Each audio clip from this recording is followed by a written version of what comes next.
Showroom ছিল, তো তখন এখানে মোরগ পোষা হতো এবং প্রতিদিন সকালে ওই নবাবের জন্য আর কি ওই মোরগের মানে বিষের সাপের বাচ্চা খাওয়া মোরগের ছোট ছোট মোরগ আর কি তাদের ওই মানে ইয়ে আর কি রোস্ট করে বা মুরগা দাম্পাক বা অন্য আরও যে সমস্ত প্রিপারেশন ছিল সেগুলো করে খাওয়ানো হতো নবাবকে।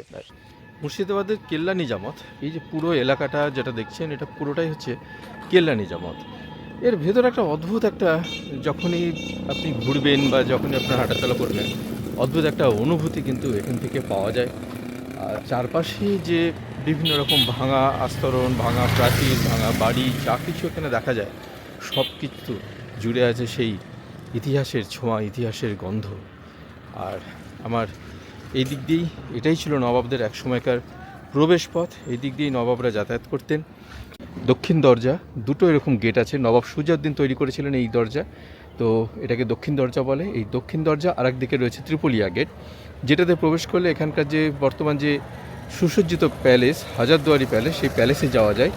আর এই দক্ষিণ দরজায় কিন্তু ছিল নবাবদের মূল প্রবেশ পথ। এই দিক দিয়েই তারা, এই রাস্তা দিয়েই তারা চলে যেতেন, সোজা চলে যেতেন তাদের বিভিন্ন মহল, বিভিন্ন প্রাসাদে। দূর থেকেই দেখতে পেলাম ছোটে নবাব তার বাড়ির ছাদে দাঁড়িয়ে আছেন। আমাকে দেখে তিনি সালাম জানালেন, আমিও তাকে নমস্কার জানালাম। সত্যি মাটির মানুষ এই ছোটে নবাব। ভালো আছেন তো? ছোটে নবাবকে নিয়ে বছর দুয়েক আগে একটি সম্পূর্ণ ভিডিও বানিয়েছিলাম তার জীবনী নিয়ে। সেই ভিডিওটা আপনারা মানুষ বাংলায় পেয়ে যাবেন। সেদিন পডকাস্টে যে ফারুক আবদুল্লাহ, লেখক ফারুক আবদুল্লাহর সাথে আমরা বসে অনেক গল্প করেছি। আজকে একটা খুব ভালো দিন যে ফারুক আবদুল্লাহ আমাদের সাথে আছেন এবং যে কথাগুলো সেদিনকে গল্পকারে বলেছিলেন তার কিছুটা অংশ আজকে উনি ঘুরিয়ে দেখাচ্ছেন। আর শুধু ফারুক আবদুল্লাহ না, আর সাথে আরেকজনকে এখানে এসে আমার আলাপ হয়েছে, সপ্তপর্ণা। এখানে সে নবাব সাহেবের ইন্টারভিউ নিতে এসে আলাপ হলো আরেকজন নতুন মানুষের সাথে, যিনি মানুষ বাংলা দেখেন। যে এই বাড়িতে ওয়ারিস আলী মির্জা, তখন তো ওরা কলকাতায় অলরেডি, তো তিনি মোজেল মায়ারকে বিয়ে করেছেন।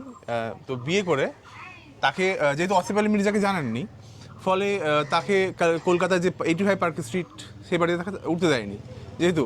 তো তখন কোথায় থাকবে, তখন নাকি এই সাদেক আলী মির্জা সাহেব মানে নবাব সাহেবের বাবা, তার খুব বন্ধু ছিল। তো তিনি বললেন ঠিক আছে তুই চলে আয়, আমাদের বাড়িতে চলে আয়। এবং তিনি তখন এই বাড়িতেই থাকতেন এবং একটা রুম পুরো মোজেল মায়ার আর ওয়ারিস আলী মির্জাকে ছেড়ে দেওয়া হয়েছিল এই বাড়ির একটা রুম। এবং এখানে 1 মাস তারা ছিলেন, মানে বিয়ে করে, ওয়ারিস আলী মির্জা বিয়ে করে প্রথম সংসার এই ঘরেই পাতেন আর কি তারা। এবং তারপর আবার ফিরে যান কলকাতায়। এখন এটা পরিত্যক্ত, একেবারে কিছুই নেই, এই যে বাড়িটা পুরো শেষ। এবং এখানে নবাব ওয়াসিফ আলী মির্জা পরবর্তীতে সব স্টুডিবেকার গাড়ি বা ফোর্ডের অনেকগুলো গাড়ি সামনে দাঁড়িয়ে থাকতো, শুনেছি বাকের আলী সাহেবের মুখে শুনেছি এগুলো। হ্যাঁ, ঘাটটায় আসি। এইসব জায়গা সন্ধান মানুষের কাছে নেই, আর নেই মানে অনেক কিছু অংশ বাড়ি দেখা যাচ্ছে, এই যে দোতলা বিশাল বাড়ি ছিল, ওই চামের মহলের স্টাইলই করা সে সময়।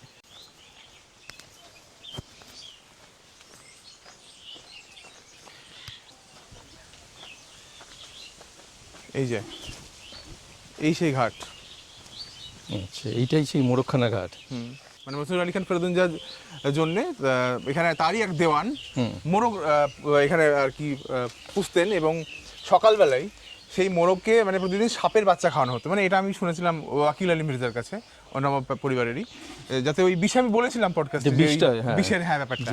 তো এই চত্বরেই ছিল এবং সেখানে সাপের বাচ্চা খাওয়ানো হতো। এই পুরনো বাড়িটা কিসের, মানে এই যে ইটের স্ট্রাকচার যেটা রয়েছে, এগুলো ওই স্টোর রুম টাইপের সব ছিল সেই সময় নবাবী আমলে। একদম ফেরদুনজার টাইমে স্টোর রুম ছিল। তো তখন এখানে মোরগ পোষা হতো এবং প্রতিদিন সকালে ওই নবাবের জন্য আর কি ওই মোরগের মানে বিষের সাপের বাচ্চা খাওয়া মোরগের ছোট ছোট মোরগ আর কি তাদের ওই মানে ইয়ে আর কি রোস্ট করে বা মুরগা দাম্পাক বা অন্য আরো যে সমস্ত প্রিপারেশন ছিল সেগুলো করে খাওয়ানো হতো নবাবকে।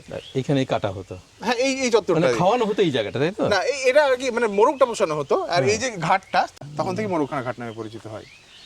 আর এই ঘাটটা ইউজ করতো পরবর্তীতে নবাব পরিবারে যখন এই বাড়িতে থাকতে শুরু করে, তখন তারা এই ঘাটটা ইউজ করতো। এবং এই ঘাটটা তখন তো ওদের ফ্যামিলি মেম্বাররা ইউজ করতো, বিশেষ করে মেয়েরা ইউজ করতো, মহিলা যারা ফ্যামিলি মেম্বার, মহিলা সদস্য যারা ইউজ করতো এই ঘাটটা। আর একটা যেটা মজার বিষয়, যে অনেকের মনে হতে পারে যে কেল্লার ভেতরে আবার দেওয়ানদের জন্য কেন, আসলে একটা ব্যাপার হচ্ছে কেল্লার একটা বড় অংশ, মানে কেল্লা তো বিভিন্ন সময় বিভিন্ন রকমের রূপে ছিল, পরবর্তীতে একটা বিশাল বড় অংশ, মানে এখান থেকে শুরু করে একদম অশোকমহল ঘাট, পুরো নবাবদের যারা আর কি অফিসার ছিল তাদের কোয়ার্টার ছিল এই চত্বরগুলোতে পুরো। এবং আমরা যদি জানি নবাব ফেরুদুনজার আমলের দেওয়ান প্রসন্ন নারায়ণ দেব শোভাবাজার রাজবাড়ির সঙ্গে যুক্ত আর কি। তো ওই দেওয়ানের সামনে যে বিল্ডিংটা মানে এরিয়া আছে তার বিল্ডিং ছিল, এবং ওই কোয়ার্টার আর কি কোয়ার্টার, এবং সেইটা পানিবাগ নামে পরিচিত ছিল। আনাচে কানাচে প্রতিটার একদম। মধ্যে একটা কিছু না কিছু জড়িয়ে আছে একদম ইতিহাস। একদম একদম। এই বাড়িটা কি দারুণ এটা লাগছে। কি মানে এই দিক থেকে অপূর্ব, মানে এই হ্যাঁ, এবং ওয়ারিস আলী মির্জা এবং মোজেল মায়ার তার স্মৃতির জন্য আরো খুব মানে মনে পড়ছে আমার যে একটা পুরো ঘর তাকে ছেড়ে দেওয়া হয়েছিল, যে সাদিক আলী মির্জা এতদিন এত বছর এটা ধরে আমাকে আসছি। বলেছিলেন বাকির আলী মির্জা সাহেব বলেছিলেন। মোরগখানার ঘাটও নাম শুনেছি বারবার, কিন্তু এইভাবে এসে দেখা হয়নি কখনো। এবং কেল্লার পুরো 8টা ঘাট আছে, এই মোরগখানা ঘাট, তারপরে সারসেরিয়া ঘাট, তারপরে বাংলো ঘাট, তারপরে মতিমহল ঘাট, প্রত্যেকটা ঘাটের ইতিহাস হ্যাঁ, আছে আলাদা তারপরে আলাদা। নবাব ঘাট, নবাব ঘাটের পর চক ঘাট, চক ঘাটের পর আমতলা ঘাট, বা কেল্লা ঘাট ইয়ে বলে আর কি, হাজারদুয়ারি ঘাটও বলে, প্যালেস ঘাটও বলে। তারপরে আছে লাটঘাট, লাটঘাট পার করে গিয়ে পড়বে মিন ঘাট। আর একটা খুব ইন্টারেস্টিং ঘাট আছে সারসেরিয়া ঘাট, মানে জাহাজে করে বা নৌকায় করে কিছু আসছে কেল্লাই, তো সেটা ওই চাকা দিয়ে তখন তোলা হচ্ছে আচ্ছা। আর কি, তো ওই জন্য সারসেরিয়া ঘাট বলা হয় এটাকে। আর নবাব আলী জায়ের আমলে এই যে এখানে যেটা সাউথ গেট হয়েছে, এটা নবাব আলী জায়ের আমলে এখানে প্যালেস ছিল, এবং নবাব আলী জায়ের প্যালেসটা এই চত্বরেই ছিল।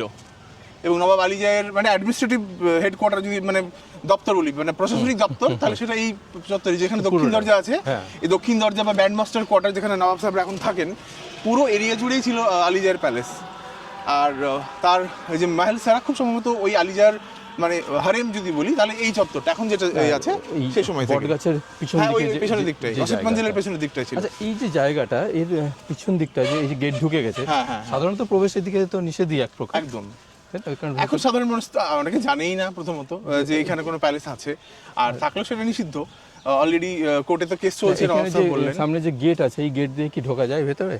হ্যাঁ, এই দিক দিয়ে ঢোকা যায়। রেস্ট্রিকশন আছে? তবে এই দিক দিয়ে ঢুকলে নিজামত পরিবারগুলোতে যাবে, হ্যাঁ। এই দিক দিয়ে ঢুকে ওই বাড়িতে যাওয়া যাবে না, মানে ওইদিকে পার্টিশন করা আছে আচ্ছা, আলাদা করে। পুরোটাই। হ্যাঁ, আচ্ছা, এবং এই চত্বরে না এই যে গেট দেউড়ি, হ্যাঁ, এই দেউড়ির ভেতর দিয়ে গেলেই আমরা নবাব ফেরুদুনজার মেয়ে ওয়াহিদুন্নিসা বেগমকে পাই, মানে তার বাড়ি, আচ্ছা। তার কোয়ার্টার জাস্ট এই দেউড়ি দিয়ে ঢুকলেই ডান দিকে পড়বে মানে ওয়াহিদুন্নিসা বেগম। কেউ বাস করেন এমনি পরিত্যক্ত?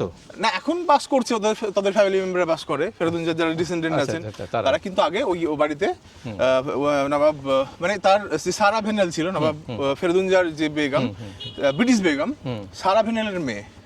আচ্ছা, তো ওনাকে এই ভদ্র মহিলাকে এখানে লোকাল লোকেরা সেই সময় আর কি বলতো যে বিলাইতি বেগম বলতো, যেহেতু তিনি ব্রিটিশ ছিলেন, ব্রিটিশ মায়ের আর কি, ভারতীয় বাবা আর ব্রিটিশ মা যেহেতু, ফলে তাকে বিলাইতি বেগম বলতো। এবং অনেক দিন বেঁচে ছিলেন তিনি, এবং সেই গাউন পরতেন সাদা রঙের, খুব অসম্ভব সুন্দরী ছিলেন। আর বিয়ে থা করেননি কি তিনি, ওই বাড়িতে গোলাপ চাষ আমি সেই বাগানে গেছি, এখনো সেখানে মানে গোলাপের গাছ ছিল। আমি বছর 10 কথা বলছি, আগের কথা বলছি, তখনও গোলাপ গাছ দেখেছি ভেতরে, তার বাড়ি দেখেছি, ভীষণ সুন্দর সাজানো গোছানো বাড়ি, সেই ঘর, সেই চেয়ার, তিনি কোন চেয়ারে বসতেন, তার সেই লণ্ঠন থেকে শুরু করে তার ইমামবাড়া সব কিছু এখনো আছে। ফ্যামিলি তাদের কাস্টডিতেই আছে হ্যাঁ সবকিছু। হ্যাঁ হ্যাঁ, আমি লিখেওছি ওটা নিয়ে, আমার ওই বইটাও থাকবে ওই গল্প। এই হচ্ছে সারসেরিয়া ঘাট, মানে ওই জাহাজে করে বা নৌকায় করে কিছু যখন আসছে কেল্লাই, কোনো হয়তো ভারী কোনো দ্রব্য, তখন এই ঘাট দিয়ে চাকা দিয়ে ওঠানো হতো। এই জায়গাটা অনেকটাই উঁচু এখানটা, হ্যাঁ, আর সিঁড়ি নেই। সেই কারণেই এটা একদম। র্যাম্পের মতো করা হ্যাঁ আছে। হ্যাঁ হ্যাঁ, ঠিক।